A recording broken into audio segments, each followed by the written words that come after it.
가슴에 손을 얹고 제가 하는 말을 따라해 주시겠습니까? 나는 특별한 초대를 받았습니다. 나는 기쁘게 살고 싶습니다. 하나님이 나를 사랑하십니다. 나는 그 사랑 안에 있습니다. 하나님이 오늘 나에게 말씀하실 것입니다. 나의 마음을 하나님께 열겠습니다. 나의 생각을 예수님께 집중하겠습니다. 나는 행복을 선택하겠습니다. 들은 만큼 반드시 행복해집니다. 들은 만큼 반드시 변합니다. 믿으십니까? 네, 여러분 축복하기 원하는데 축복할 때 아멘 하시면 그 복이 여러분들에게 임하게 될 줄 믿습니다. 네, 행복하십시오. 성령 충만하십시오. 오늘 여러분들에게 좋은 일이 있습니다. 우리 옆에 계신 분들에게 인사하겠습니다. 참 잘 오셨습니다. 당신에게 좋은 일이 일어납니다. 당신에게 기적이 일어납니다. 우리의 기도가 응답됩니다. 새해 복 많이 받으세요. 엄지척하고 최고의 복을 받으세요. 할렐루야. 우리 함께 은혜 받으실 말씀 마태복음 1장 21절 말씀입니다. 23절 말씀입니다. 죄송합니다. 함께 은혜 받으실 말씀 마태복음 1장 23절 말씀 함께 봉독합니다. 시작. 보라, 처녀가 잉태하여 아들을 낳을 것이요 그의 이름을 임마누엘이라 하리라 하셨으니 이를 번역한즉 하나님이 우리와 함께 계시다 함이라. 아멘. 따라하겠습니다. 임마누엘의 함께함. 네, 저번에 2019년 마지막 설교를 임마누엘을 했는데 이제 2020년 또 임마누엘로 시작을 합니다. 사람이 태어나서 죽을 때까지 사회 속에서 살아갑니다. 가정 환경을 무시할 수 없고 사회 환경을 무시할 수가 없습니다. 지금 코로나 증후군이라고 해가지고 지금 독감이 유행하고 있는데 그 중국 문화에서 아무거나 막 이렇게 잡아먹는 그 동물들을 잡아먹는 거기서 발병을 했다고 지금 전문가들이 이야기를 하고 있지 않습니까? 사회가 개인에게 많은 영향을 주고 있거든요. 우리나라 사람들은 손으로 밥을 먹지 않고 숟가락으로 밥을 먹는데 인도 사람들이 숟가락이 아닌 손으로 밥을 먹을 때 이상하다고 생각하지만 그들은 어릴 때부터 태어나서 부모에게 그렇게 배웠기 때문에 그 사회 문화가 그렇기 때문에 이상할 수가 없는 거죠. 사회가 인간의 행동 방식을 결정한다는 것은 그 사회에 누가 함께하고 있느냐 문제라는 거예요. 여러분 그리스도인들도 마찬가지예요. 우리가 이 교회 안에서 누구와 함께 하느냐에 따라서 그 사람이 어떤 사람이냐가 결정이 되는데 저는 여러분들이 2020년에 예수님과 함께해서 진정한 그리스도인이라 일컬음을 받는 여러분 되시기를 주님의 이름으로 축원합니다. 나준성 목사님의 행복한 누림이라는 책에 나오는 내용인데 제가 좀 읽어드리겠습니다. 자비, 즉 크레스토테스는 다른 사람에게 잘 해주려고 하는 좋은 성품을 말한다. 기꺼이 다른 사람의 종이 되어 봉사하려는 태도가 바로 자비다. 나는 이러한 자비를 친절하기로 정의하고 싶다. 사람들은 친절한 사람들을 좋아하는가 보다. 어느 대학교에서 학생들 인기투표 비슷한 것을 했는데 1위로 뽑힌 사람이 정문 경비 아저씨였다.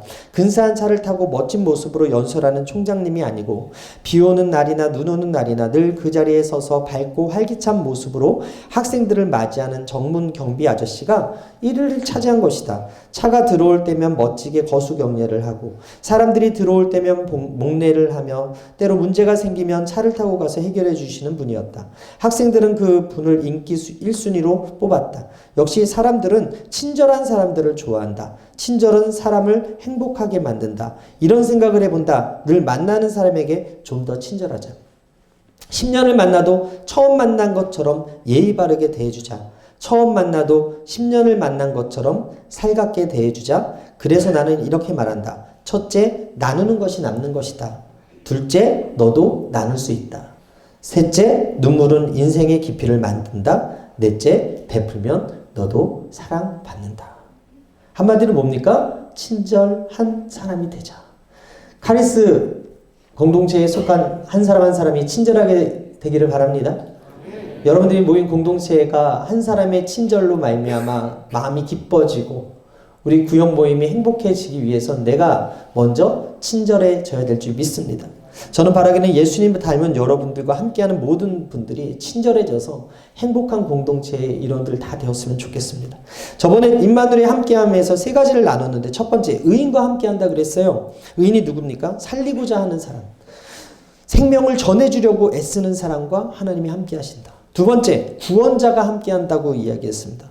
죄인에게 필요한 것이 구원인데, 죄사함인데, 그 죄사함이 필요했기 때문에 예수님을 우리 가운데 보내주셨다는 거고요. 세 번째, 마지막으로 순종하는 자와 함께한다.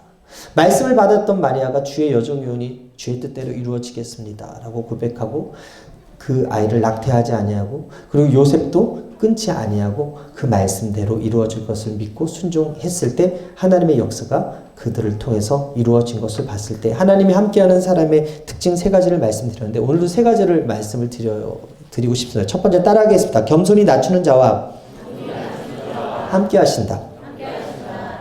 천국에 계신 예수님이 천국에 온 성도들이 올 때마다 보좌에서 일어나셔서 기쁘게 안아주시고 수고했다고 이렇게 하신대요.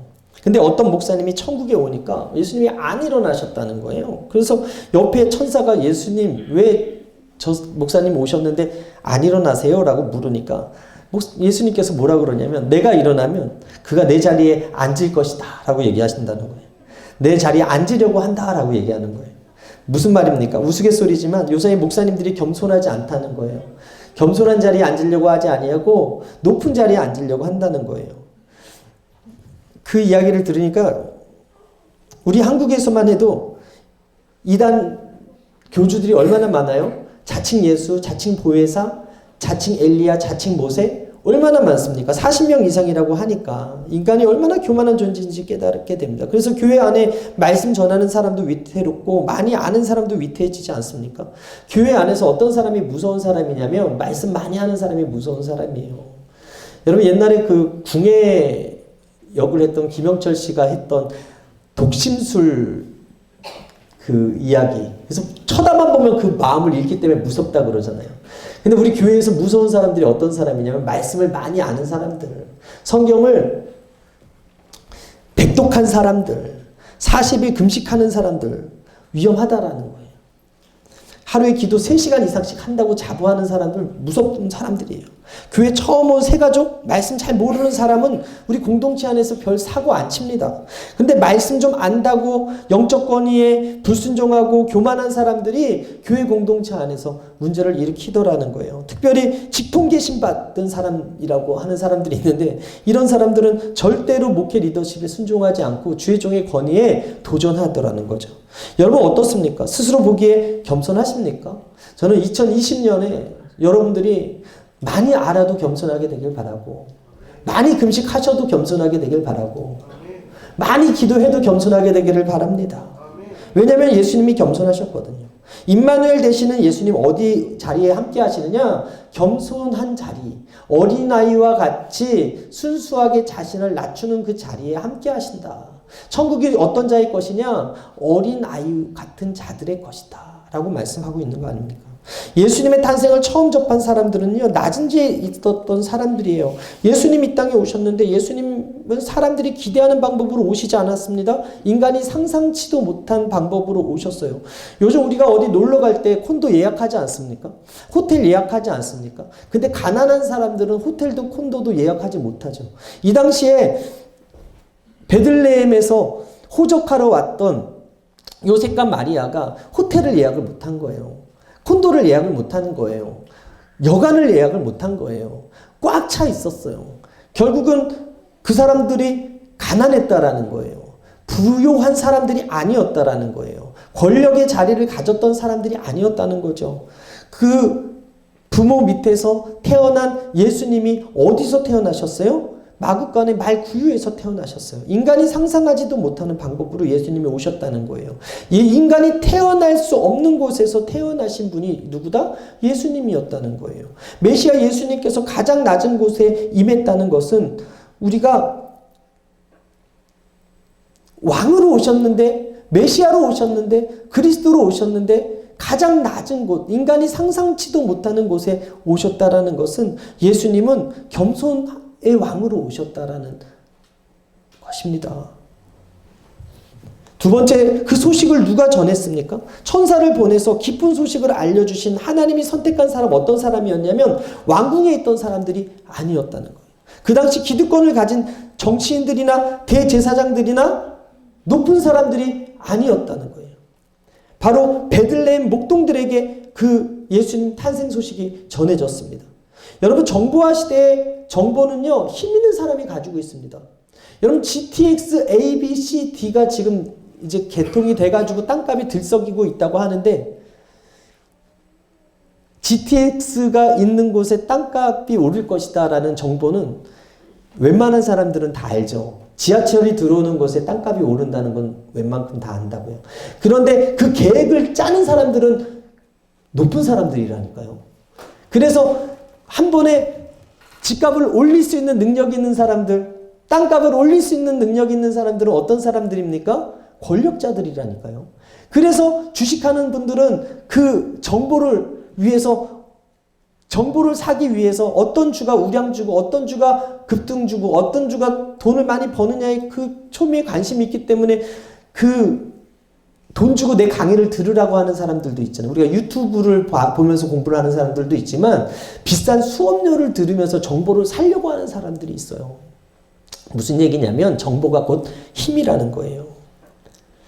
여러분, 과거에 누구에게 정보가 집중되어 있었겠어요? 왕궁이 집중되어 있었을 거예요. 높은 사람들이 모여 있었던 그 왕궁 문화에서 정보가 있었을 거라는 거예요. 오늘과 다를 바 없이. 그렇다면 왕 중의 왕, 그토록 기다리던 메시아, 그리스도가 태어난다는데 누가 먼저 알아야 되냐? 왕궁 사람들이 먼저 알고 있었어야 된다라는 거죠. 그런데 하나님은 놀랍게도 그 당시 가장 천한 사람들에게 알려줬다는 거예요. 여러분, 목자들은 양과 함께 들을 지키던 사람들이었어요. 그래서 소식이 어떻게 보면 가장 늦은 사람들이었어요. 직업도 가장 천한 직업이었어요. 가장 정보가 늦게 전달되는 사람들에게 메시아가 이 땅에 오셨다는 것, 가장 소중한 메시지가 가장 낮은 자, 천한 자들에게 먼저 전해졌다는 것입니다. 여러분, 동방박사 세 사람이요, 유다 땅으로 무엇을 보고 찾아왔냐면 별을 보고 찾아왔습니다. 이들이 점성가였어요. 그러나 단순한 점쟁이가 아니라 당시 학문적 경향으로 철학과 의학과 자연과학에 능통했던 전문가 였습니다. 그래서 당신은 별을 통해서 세상을 이해했기에 별들이 일정한 궤도로 움직이며 우주의 질서를 나타낸다고 믿었어요. 그런데 헤르도토스의 저서 역사에서 동방박사에 대한 근거를 제시하는데, 그들이 본 그 별은 메소리 성자라는 별인데, 이 메소리 성자는 왕자의 탄생을 의미하기 때문에 이 동방에 사는 이 사람들이 이 별을 보고 찾아왔을 것이다 라고 이야기를 합니다.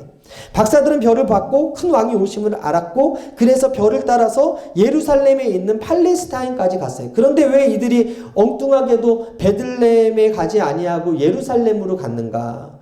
태어날 왕이 당연히 왕궁에 있을 거라고 생각했던 거예요. 내 생각에는. 짐작했기 때문에.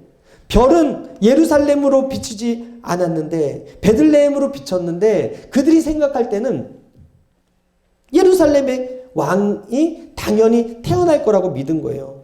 헤롯 왕과 온 유대 사람들이 이들의 말을 듣고 소동했어요. 마태복음 2장 1절 이하에 헤롯 왕 때에 예수께서 유대 베들레헴에서 나심에 동방으로부터 박사들이 예루살렘으로 이르러 말하되, 유대인으로 왕으로 나신 이가 어디 계시냐? 우리가 동방에서 그의 별을 보고 그에게 경배하러 왔노라 하니 헤롯 왕과 온 예루살렘이 듣고 소동한지라. 재미있는 사실은 별이 왕궁을 비치지 않았다니까요. 정보력이 많이 있었고, 어떻게 보면 메시아가 오신다는 소식을 제일 먼저 접해야 될 사람들이 동방박사의 이야기를 듣고 소동이 벌어졌다라는 거예요. 왜 이들이 몰랐을까요? 왜 이들은 그 정보를 먼저 듣지 못했을까요? 결국 하나님이 어떤 분이냐를 알아야 된다는 거예요. 하나님이 어떤 사람에게 메시지를 주냐, 하나님이 어떤 사람에게 복음을 들려주느냐, 하나님이 어떤 사람에게 기쁨의 소식을 흘려보내시느냐를 우리가 알아야 된다는 거예요. 재미있는 사실은 별이 비친 곳이 왕궁이 아니라 마구간이었다. 그리고 그 소식을 들은 사람은 정보력이 제일 늦고 한밤중에 양을 지키던 목자들이었고, 유대인들이 무시했던 이방인 박사들이었다. 진리를 교만한 자들에게는 숨기셨고, 진리를 겸손한 자, 그리고 고대하는 자들에게, 갈급한 자들에게, 소망하는 자들에게 보이셨다. 여러분, 헤롯은 제사장들을 부르고요. 그리고 서기관들을 불러서 물어요. 야, 말씀에 그리스도가 어디서 날 거라고 했니? 그랬더니 미가서 5장 2절을 찾아서 예루살렘이 아니라 베들레헴에서 난다고 예언이 되어 있습니다. 미가가 이미 700년 전에 예언을 했습니다. 그 소식을 듣고서 다시 이들이 베들레헴으로 향했을 때 그 별이 나타나서 마구간으로 비쳤다라고 성경은 기록을 하고 있습니다. 그들이 기뻐한 이유, 별이 다시 나타나서 비쳤다는 그 상황 속에서 그 별이 예수님 있는 곳을 가르쳐 주었기 때문에. 그런데 헤롯은 예수님이 태어났다는 소식을 듣고도 경배하러 가지 않았고 그 베들레헴의 2살 이하 아이들을 다 죽이라는 명령을 하지 않습니까? 그리고 먼저 말씀을 통해서 진리를 알고 있었던 그들도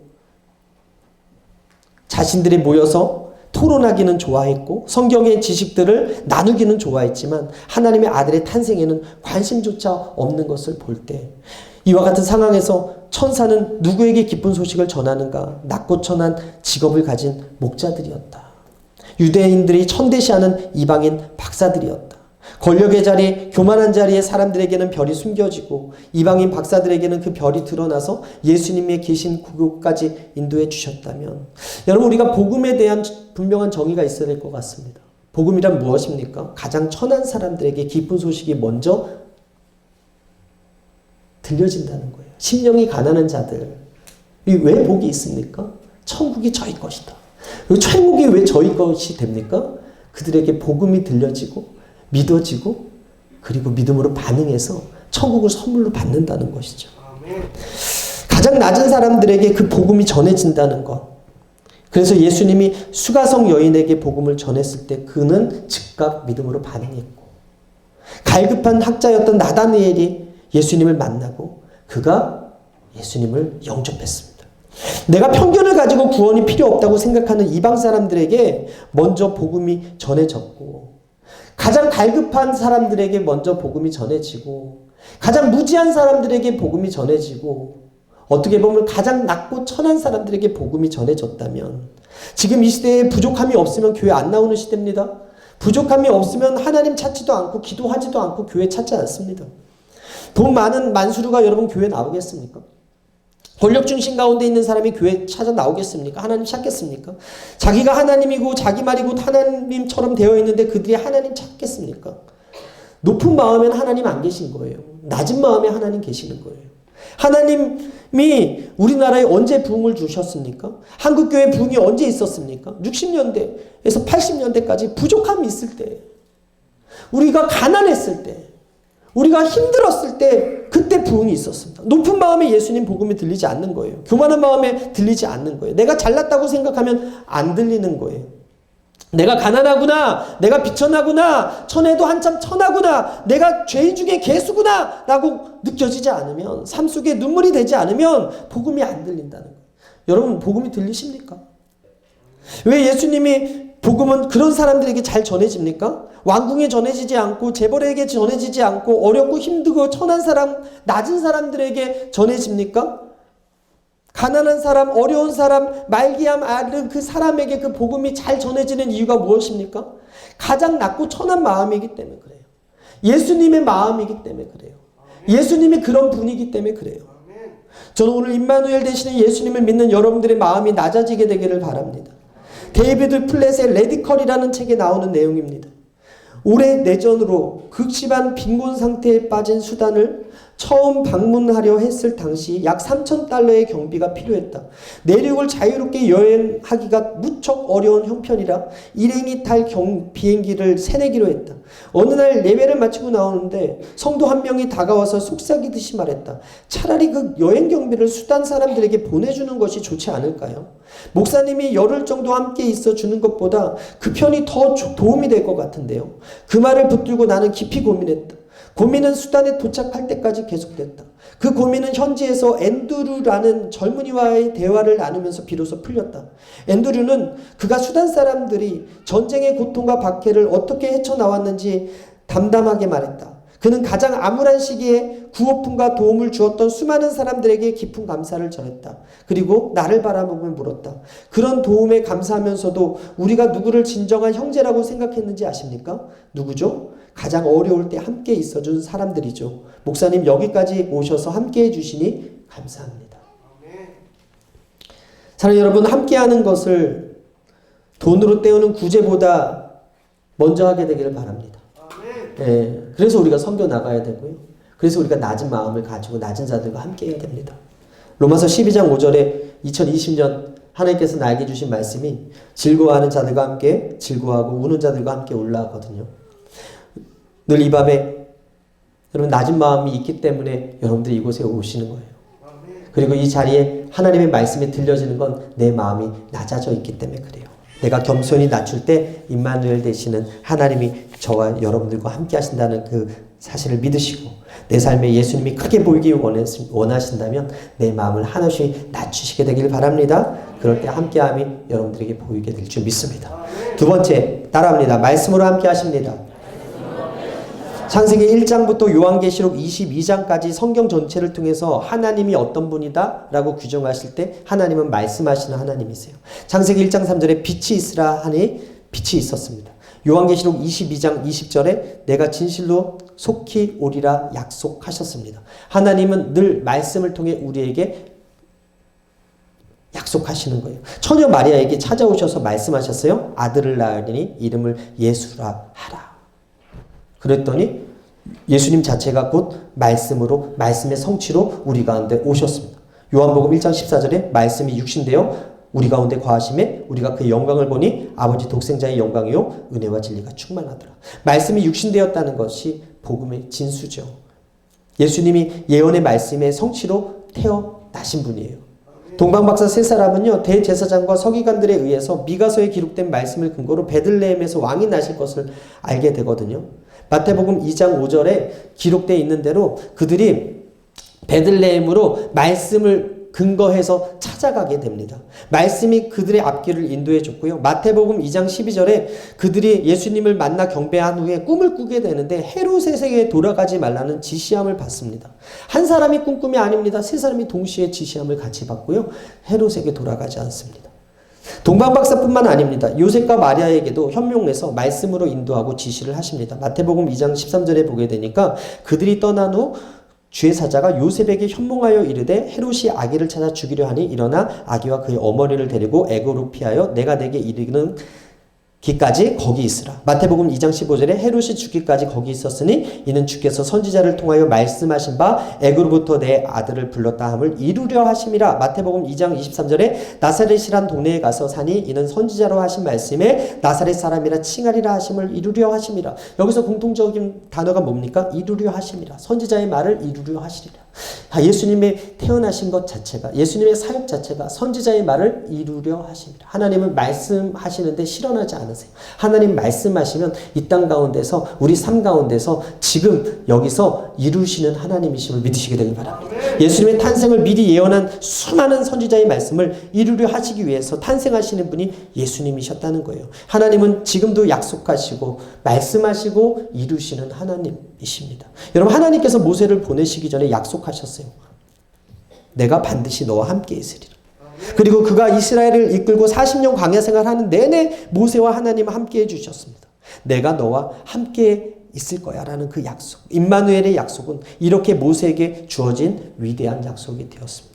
오늘도 하나님은 하나님의 사람들에게 이 예배의 자리에서 말씀하시는 하나님이세요. 두려워 말라. 이사야 41장 10절에 내가 너와 함께함이라. 놀라지 말라. 나는 내 하나님이 됨이라. 내가 너를 굳세게 하리라. 참으로 너를 도와주리라. 참으로 나의 의로운 오른손으로 너를 붙들리라.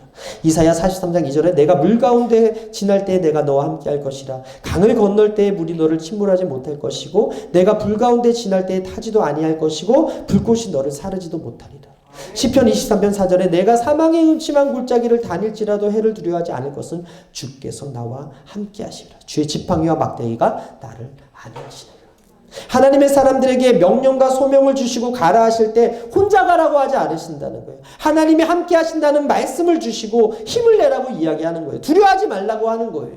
혼자가 아니라고 이야기하는 거예요. 여러분, 우리가 카리스 2019년에 송구영신 때 이 자리에서 여러분 말씀을 뽑은 걸로 알고 있는데 2020년 송구영신 예배 때 그 말씀이 여러분들에게 부담이 될 수도 있고 좋은 말씀일 수도 있고 격려가 되는 말씀이 될 수도 있고 위로가 될 수 있는 말씀이 있고 어떻게 보면 이거는 좀 버렸으면 하는 말씀이 있었을 수도 있을 것 같아요.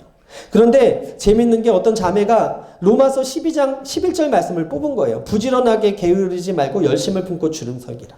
근데 디나이 한 거야. 부정한 거야. 이거보다 더 좋은 말씀이 있겠지 하고 여기서 뽑아서 이거를 다시 뽑았는데 이 말씀이 똑같이 나왔다는 이야기를 듣고서 하나님은 확실한 분이세요. 확인사살까지 저렇게. 우리를 축복하시는 말씀에는 우리는 기뻐합니다. 헌신하라는 말씀에는 부담스러워합니다.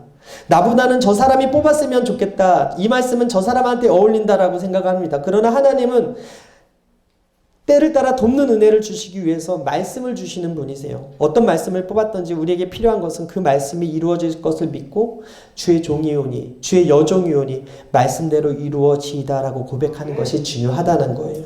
예수님이 마귀의 시험을 물리친 것도 하나님 말씀이었어요. 마태복음 4장 10절 함께 읽을까요? 시작.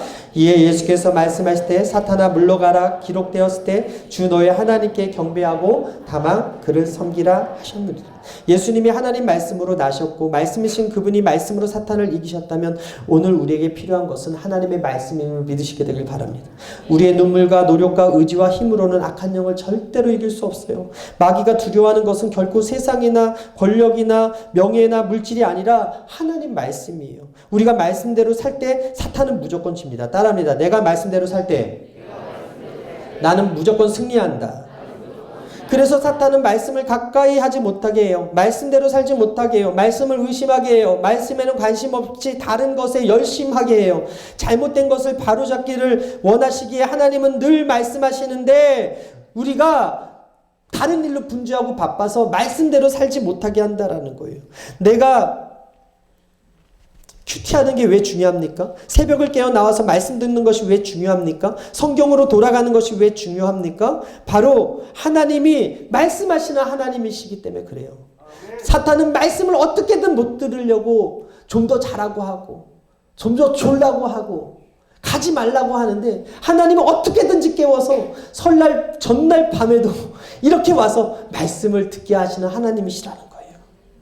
여러분, 말씀을 깨닫고 말씀 안에 거한 사람은요, 내 기분대로라면 나쁜 말을 퍼붓고 싶어도 하나님 그러지 말라고 하시면 말씀대로 하지 않는 것, 이것이 하나님이 하시는 자의 모습이에요.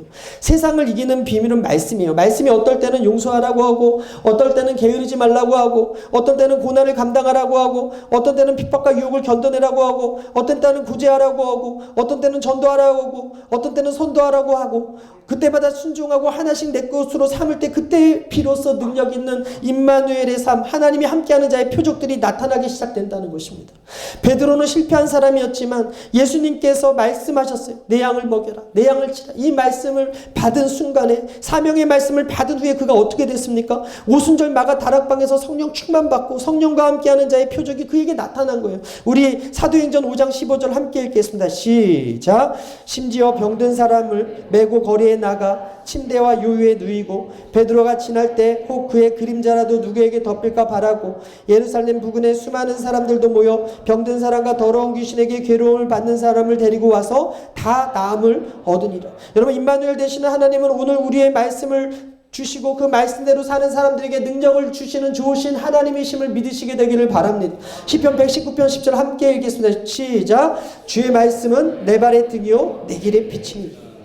말씀을 주시는 분이 내 인생 가운데 빛으로 함께 해주시겠다는 거예요. 이제 곧 갤럭시 폴더블 폰이 나온다고 합니다. 가격이 160만 원으로 책정을 됐다고 하고 가운데 여러분들이 사는 분들도 있을 거예요. 20만 번 접는 실험했는데 11만 9,380번에 멈췄대요. 12만 번에 멈춘 거죠. 그 이유를 알아보니까 테스트 기계가 망가져서라는 거예요. 이 제품에는 이상이 없는데 그 테스트를 했던 그 기계가 망가져서 그 폴더블 폴이 출시를 한다는 기사를 보았어요. 저는 이 기사 보고 큰 은혜 받았어요. 사탄이 아무리 우리를 시험하려고 깨트리려고 하고 우리를 계속해서 넘어뜨리려고 유혹해도 우리가 절대 망하지 아니할 것은, 실패하지 아니할 것은 임마누엘 하나님이 예배 때마다 말씀 주시고 기도할 때마다 말씀 생각나게 하시고 성경 볼 때마다 길을 인도해 주시기 때문임을 믿으시게 되길 바랍니다. 그리고 그 예수님이 우리를 위해서 중보하고 있는, 흔들리지 않도록, 넘어지지 않도록, 유혹에 빠지지 않도록 우리가 늘 주기도문에 오늘도 우리에게 일용할 양식을 주시고 시험에 들게 하지 말라고 그렇게 기도하는 그 기도를 들으시고 중보하고 계신다라는 거예요. 고린도후서 4장 8절 이하 함께 읽겠습니다. 시작. 우리가 사방으로 우겨쌈을 당하도 쌓이지 아니하며 답답한 일을 당하여도 낙심하지 아니하며 박해를 받아도 버림받지 아니하며 거꾸로 뜨림을 당하여도 망하지 아니하고 우리가 항상 예수의 죽음을 몸에 짊어짐은 예수의 생명이 또한 우리의 몸에 나타내려 하려 하심이라. 저와 여러분 예수의 생명 가진 사람들입니다. 예수님의 사명 받은 사람들입니다. 여러분들이 가는 곳에 귀신이 쫓겨가고 질병의 치료함 받고 우울한 사람들의 그 마음이 기뻐지고 죽으려고 했던 사람들이 살 소망을 갖는 놀라운 20년의 임마누엘에 함께하는 복이 여러분들에게 임하게 되기를 주님의 이름으로 축원합니다.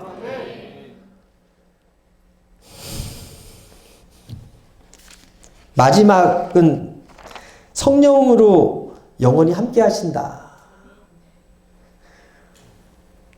이 말만 하고 마칠게요. 어떤 사람이 일본을 되게 싫어했어. 일본을 싫어해가지고. 지금도 우리가 노제팬 해가지고 일본 가지 않습니다. 일본 사지 않습니다. 뭐 그런 걸 하긴 하는데 이분이 하나님이 성령께서 일본을 품는 마음을 계속 주셔서 계속 디나이를 하는 거예요. 싫은 거예요. 싫었어. 그런데 기도원 표적을 여러분 아시죠? 양털 시험. 이 사람이 양털 시험을 했어요. 500원짜리를 딱 던져서 500이 나오면 내가 가겠습니다. 10번을 던지는데 10번 다 나오면 갈게. 이게 얼마나 교만한 시험입니까? 10번을 던졌는데 10번이 나오면 확률적으로 여러분 한번 계산해보면 엄청나게 안 나올 확률인데요. 8번을 던졌는데 500이 나왔대. 그리고 한 번 던졌는데 이게 떨어져가지고 침대 밑으로 들어가서 이렇게 끌어서 놨더니 500이 또 나왔대. 그리고 그 사람이 마지막을 던졌을까요? 안 던졌을까요? 안 던졌대요. 무서워서. 그리고 일본으로 가서 사역을 했다는 이야기를 들었습니다. 여러분, 하나님은요, 성령께서 우리의 앞길을 인도해 주시는 하나님이에요. 바울도 성령의 음성에 아시아라고 하고 싶어 했던 그 자신의 마음이 있었지만 마게도니아로 가게 성령께서 인도해 주셔서 그 길을 인도받았고, 베드로도 고넬료 그 이방인 그곳에서 하나님의 말씀을 전하기 싫었는데 환상을 통해서 하나님께서 말씀해 주셨고, 2020년은 여러분 이 예배 자리에서 기도할 때 성령께서 여러분들에게 강하게 역사하셔서 인도해 주실 거예요. 이번에 네팔에서 6m 앞에 있었던 선두그룹 4명이 죽었어요. 그 뒤에는 살았죠. 그들이 죽을 걸 알았으면 갔겠어요? 한 치 앞도 모르는 인생이에요. 2020년 여러분들에게 어떤 일이 있을지 몰라. 그러나 두려워하지 않을 것은 성령께서 여러분들과 함께 하십니다. 그 성령이 여러분들의 편입니다. 여러분 겸손하십시오. 말씀 중심, 성령 중심으로 사셔서 2020년도 하나님이 함께하는 임마누엘의 복의 주인공 다 되기를 주님으로 축원합니다. 다 같이 일어나서 찬양하고 기도하겠습니다.